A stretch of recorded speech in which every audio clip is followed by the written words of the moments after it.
Hey y'all, welcome back to the channel. So in today's video, I'm tearing apart this old Dana 18 transfer case.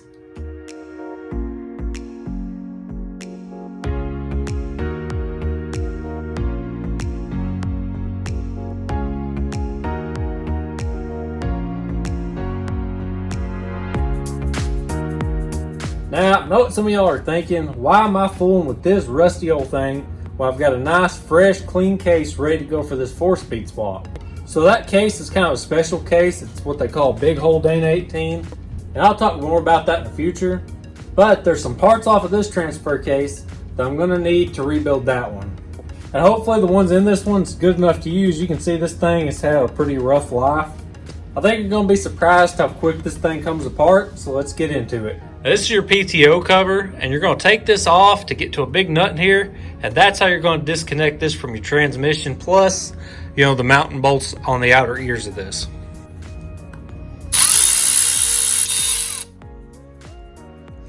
These old shift levers have seen better days. You can see they're in pretty bad shape up here at the top, and also, like this one right here, it's about halfway rusted through. I've got some nicer ones I'm going to use on this build. Now, the only thing holding these levers in is this set screw that's holding in this pin right here. And I think later styles, this pin might actually thread in instead of being a press fit.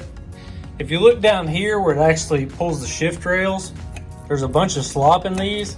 And that's part of the reason that you're supposed to have these right here, is it takes the slop out of them. And I've got two brand new ones we're going to put on.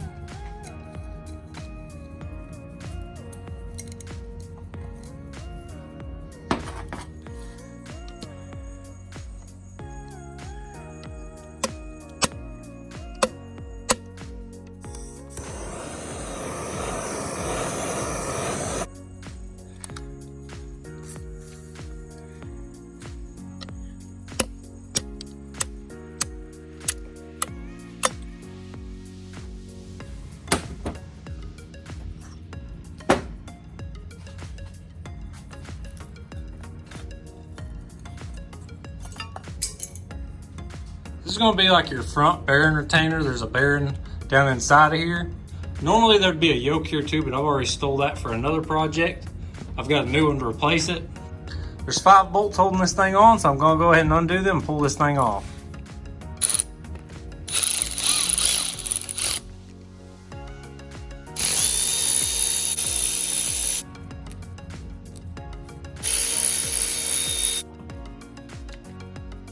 Something I almost forgot, so on both sides of this, there's one of these little retention bolt deals, and there's gonna be a spring and a ball in there. That's like your detents for these shift levers. This one's kind of rusted down, so hopefully it don't give me too much trouble.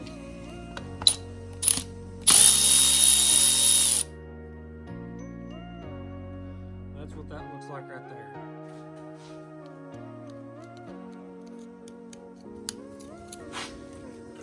And there's that spring.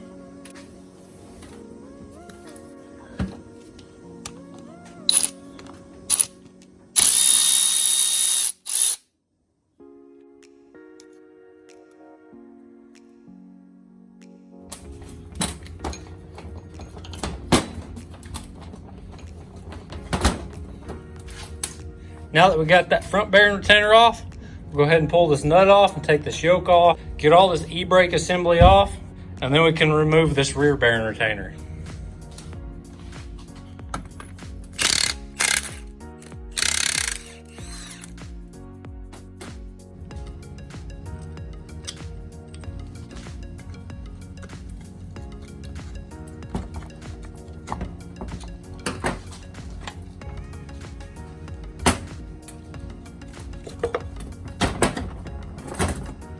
This is about the normal for these emergency brake hubs.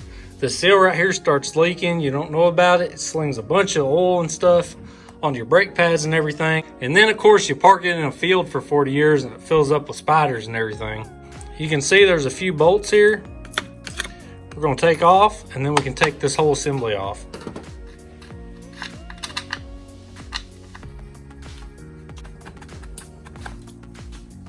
And when you get that emergency brake assembly off and that backing plate and everything, there's going to be one more bolt hid down here.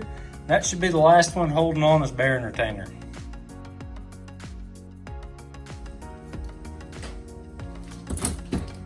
This right here, this is the little speedometer gear. All right, now that we got all that off, flip the case over. We'll go ahead and take this oil pan off.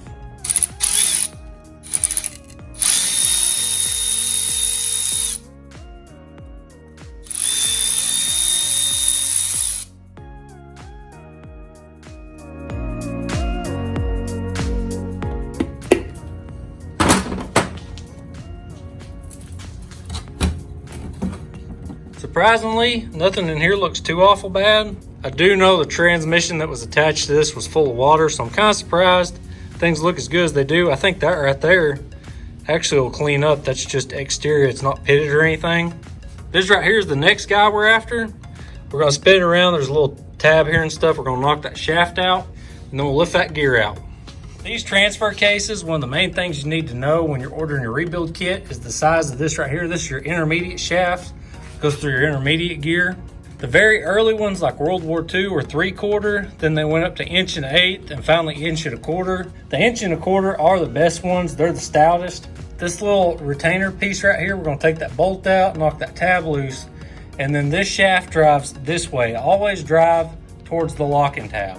Because just like when I was doing the transmission, this side right here is a press fit, and if you try and go this way, you're gonna mess the hole up or you're gonna crack the case.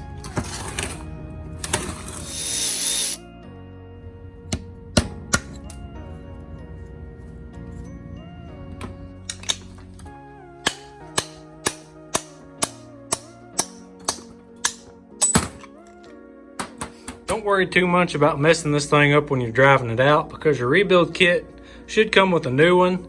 I think Advanced Adapters maybe makes a hardened version of this, but I got a surprise for y'all. I'm not going to be needing this, and you'll see that in the rebuild video. For reference though, you can see this is an 1 1/4 intermediate shaft.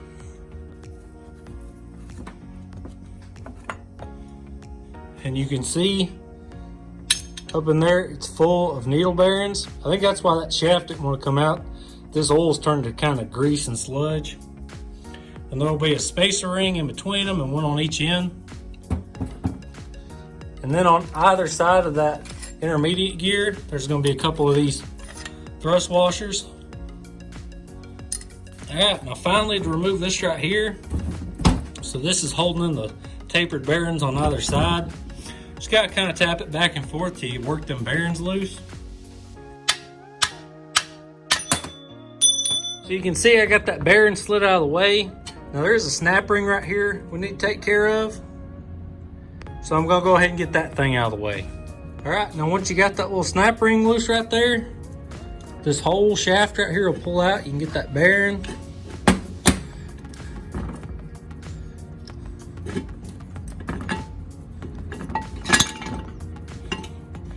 Pull that gear out. There's our shaft. And then last left in there is that shifting fork. Normally you don't have to take these out. You can see it's safety wired in there. Because I'm swapping cases, I'm gonna go ahead and remove this too. A good trick, once you get that safety wire cut off or getting that little set screw out, if you take a 7/16 12-point socket, you can put it down on top of there, and then you can use a ratchet to get that out.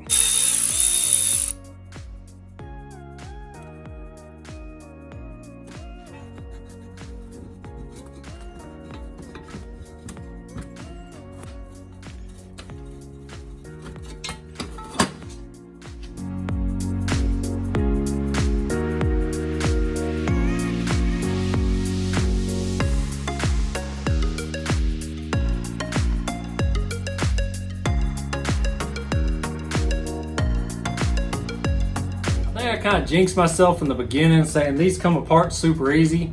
Some of them do, some of them don't. This one gave me a little bit of a struggle. Still nothing too crazy. There's nothing a little heat and a big hammer can't take care of. One thing I did forget to mention is behind your rear bearing retainer is these Shim Packs.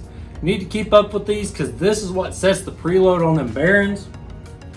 It might not necessarily be the correct stack up, but at least it's a good starting point to go off of while I start doing the rebuild. Hopefully I've got all the parts I need now to start building that transfer case. I gotta go ahead and get these things soaking, get them cleaned up and ready to go. If you got any questions, comments, or concerns, please leave a comment down below or hit me up over on Instagram at 7Bar Salvage. Really appreciate y'all checking out this video. I hope you enjoyed it. I'll see y'all next time.